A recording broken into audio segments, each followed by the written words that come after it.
মা বাবার অবাধ্যতা, মা বাবার নাফরমানি, মা বাবার সাথে বেয়াদবি করা, তাদের অসম্মান অশ্রদ্ধা করা, তাদের অধিকার নষ্ট করা, খর্ব করা, এটা এমন একটা অপরাধ, এই অপরাধের শাস্তি আল্লাহ শুধু আখিরাতে দিবেন তা নয়, ওই নরাধমকে, মা বাবার অবাধ্য এবং নাফরমান সন্তানকে আল্লাহ তাআলা দুনিয়াতে তার এই পাপের প্রায়শ্চিত্ত ভোগ করানো ছাড়া মৃত্যু দিবেন না।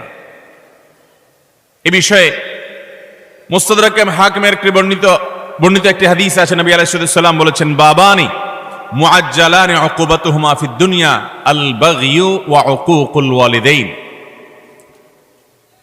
মা বাবার নাফরমানি এর শাস্তি দুনিয়াতে নগদ দেওয়া হবে, আখিরাতটা তো আছেই। সেটা কখনো কখনো হতে পারে তার অবাধ্য সন্তানকে দিয়ে তাকে আল্লাহ তাআলা শাস্তি দিবেন, সেটা যেমন হতে পারে।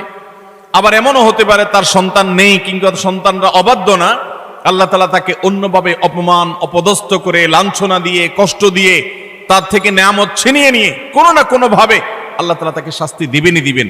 তবে হ্যাঁ, যেই কোনো অপরাধের পর যদি কোনো মানুষ আল্লাহর কাছে তওবায়ে নাসুহা করে, খাঁটি অন্তরে তওবা করে, লজ্জিত হয়, মাপ চায়, ফিরে আসে, তার কথা ভিন্ন, আল্লাহ তাআলা তাকে মাফ করবেন।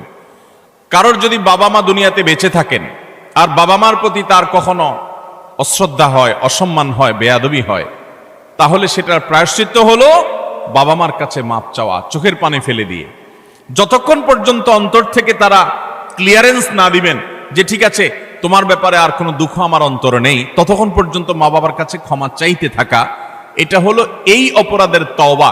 এখানে শুধু মুখে আস্তাগফিরুল্লাহ বললে কখনো তওবা হবে না, বরং মা বাবার কাছে মাপ চাইতে হবে। আপনি যদি আপনার স্ত্রী সন্তানদের সামনে, মা বাবার সামনে বেয়াদবি করেন, তাহলে তাদের সামনেই আবার তাদের কাছে মাপ চাইতে হবে। আপনি যদি কারোর সামনে বাবা মাকে অসম্মান করে থাকেন, তাদের কোনো নির্দেশ লঙ্ঘন করে থাকেন, তাচ্ছিল্য প্রদর্শন করে থাকেন, ওই মানুষগুলোর সামনেই আবার আপনাকে প্রায়শ্চিত্ত করতে হবে। এটি হলো মা বাবার কাছে ক্ষমা চাওয়ার পদ্ধতি। আর যারা হতভাগাদের কাতারে পড়ে গেছেন, মা বাবার দুজনেই অথবা দুজনের কোনো একজনকে হারিয়ে ফেলেছেন, এখনো